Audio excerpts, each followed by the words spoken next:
ચાલુ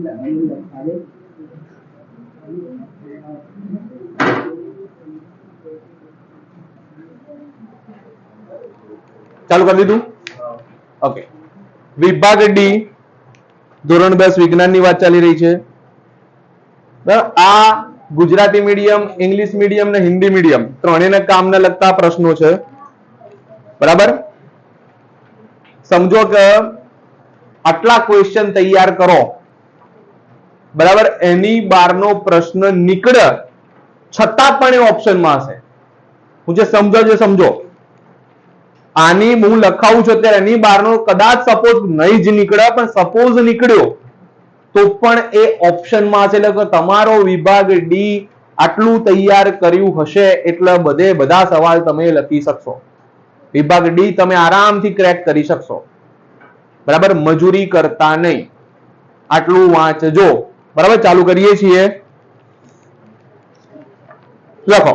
હવે હું બોર્ડ ઉપર નથી લખવાનો કેમ કે બહુ બધું છે, તમે લોકો લખતા જાઓ. હું ટૂંકમાં લખાઈશ, બહુ કહાની નહીં કરું. બરાબર, વિરંજન પાવડર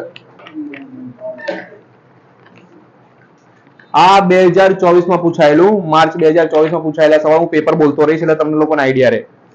માર્ચ 2024 માં વિરંજન પાવડર એટલે એની ટૂંક નોંધ લખવાની. ટૂંક નોંધમાં શું આવે? બનાવટ, ઉપયોગ અને રાસાયણિક સમીકરણ. Yes or no? ઓકે, આગળ. પાચન તંત્રમાં પીએચ નું મહત્વ.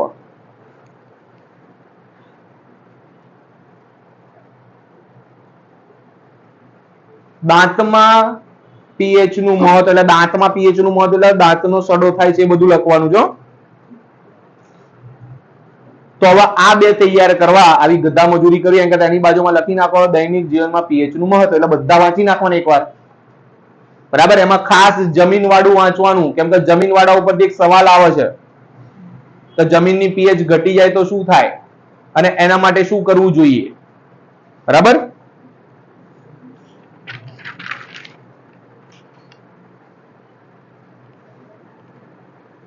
માનવ પાચન તંત્રની આકૃતિ અને દરેક ભાગોના કામ. એમાં ખાસ જઠરમાં હાઇડ્રોક્લોરિક એસિડ આવે છે ને એ ખાસ વાંચવાનું.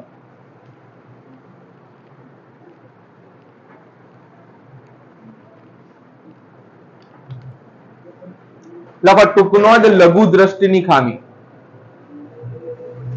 લઘુ દ્રષ્ટિની ખામીમાં શું વાંચવાનું? એ ખામી કેવી રીતના થાય, એની આકૃતિ, એને નિવારવાના ઉપાયો.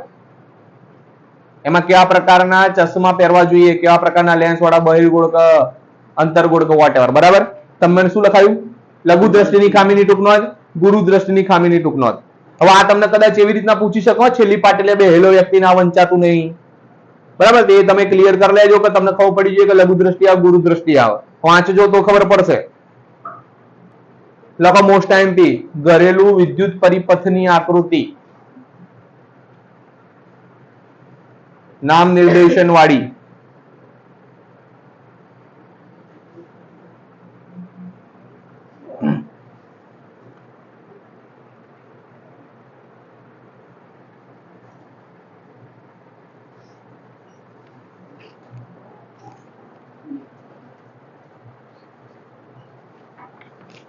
બે 2023 માર્ચ નું પેપર.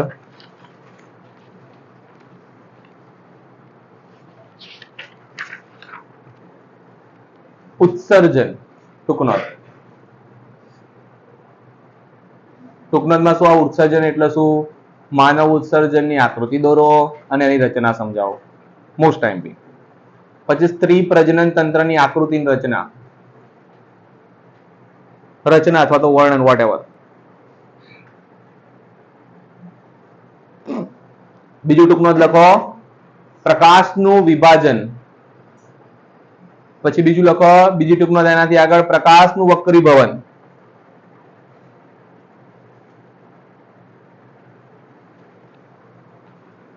Generator, ACDC.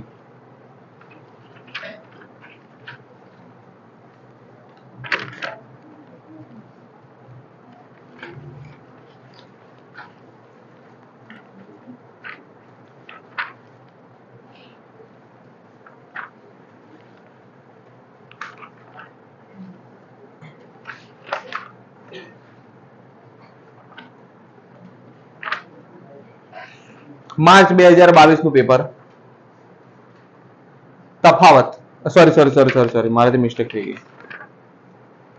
આ નથી મળી ગયું. જુલાઈ 2023 નું પેપર.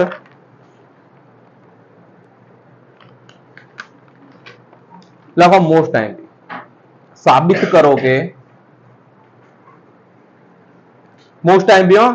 કરો કે સમતુલ્ય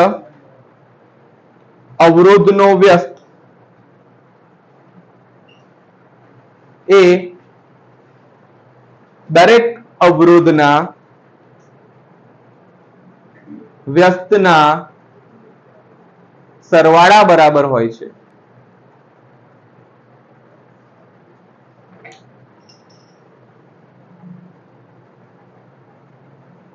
ટૂંકનો જ લખો શ્રેણી જોડાણ ફાયદા ગેરફાયદા સાથે. ટૂંકનો જ લખો સમાંતર જોડાણ ફાયદા ગેરફાયદા સાથે. આઈએમપી મોસ્ટ આઈએમપી છે.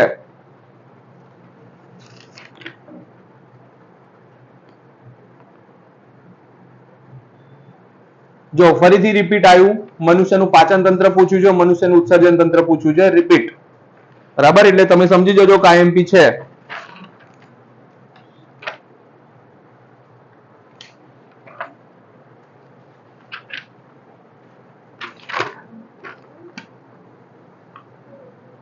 માર્ચ 2022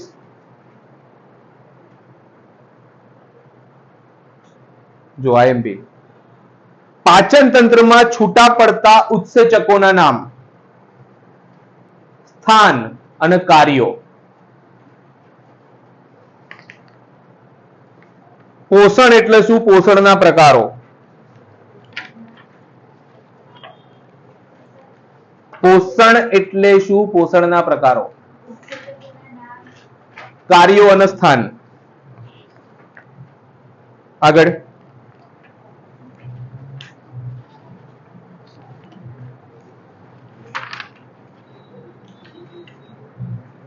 માર્ચ 2020 લગભગ, કેમ કે એનું ગાયબ થઈ ગયું છે, પણ માર્ચ 2020 જ છે સિક્વન્સ પ્રમાણે. તો પ્લાસ્ટર ઓફ પેરિસ.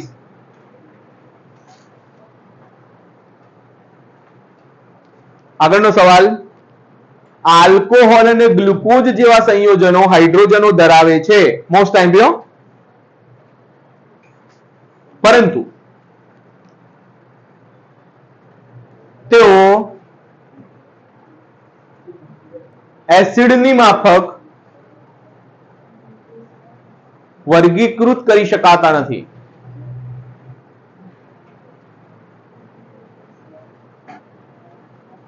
પછી આગળ પૂછ્યું છે, મેં કીધું એ પ્રમાણે રિપીટ. મનુષ્યનું પાચન તંત્ર, એની અંદર જઠરમાં હાઇડ્રોક્લોરિક એસિડનું વર્ણન. ડન, એટલે કરી નાખશો ને. આગળ વધો તો અમીબામાં પોષણ પ્રક્રિયા સમજાવો.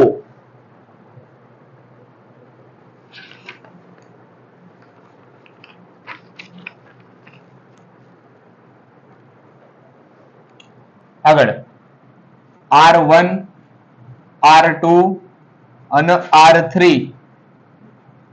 મૂલ્યના 3 અવરોધોનું સમાંતર જોડાણ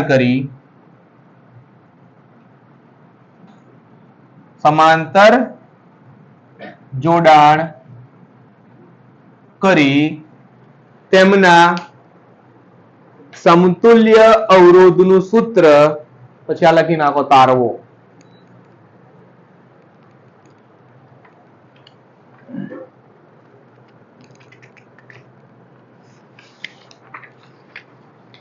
ક્ષારણ વિશે ટૂંક નોંધ. ધાતુનું ક્ષારણ. હવે ક્ષારણમાં તમારે શું લખવાનું? ક્ષારણ એટલે શું, એ કેવી રીતના થાય, કેવી રીતના અટકાઈ શકાય. લખો આગળ. અરીસાનું સૂત્ર 1/u વત્તા 1/v બરાબર 1/f સાબિત કરો અથવા તો તારવો.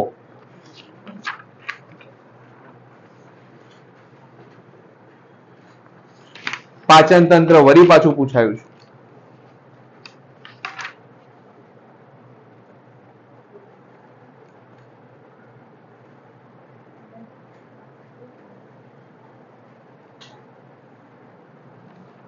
અરીસાનું સૂત્ર.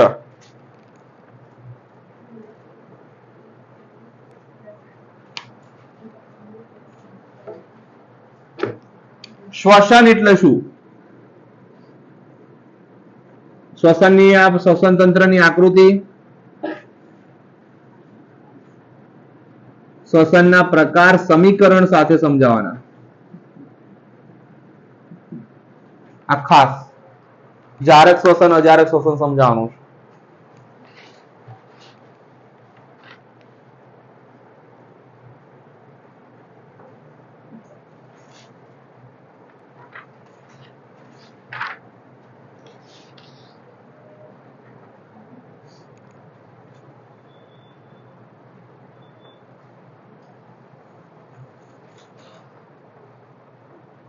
આઈએમપી ક્વેશ્ચન, સવાલ સમજીને એમ લાગશે ભૂકા નીકળી ગયા, પણ ખરેખર તૈયાર કરેલો જ સવાલ છે, લખી લો.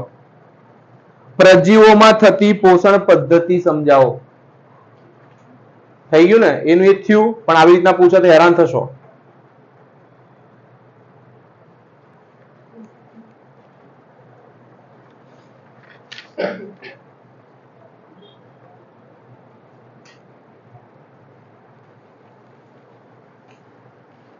બરાબર? આવી રીતના વિભાગ ડી ના આઈએમપી સવાલો આટલા છે, આટલા તૈયાર કરવાના, આમાંથી સેટિંગ થઈ જશે. બરાબર?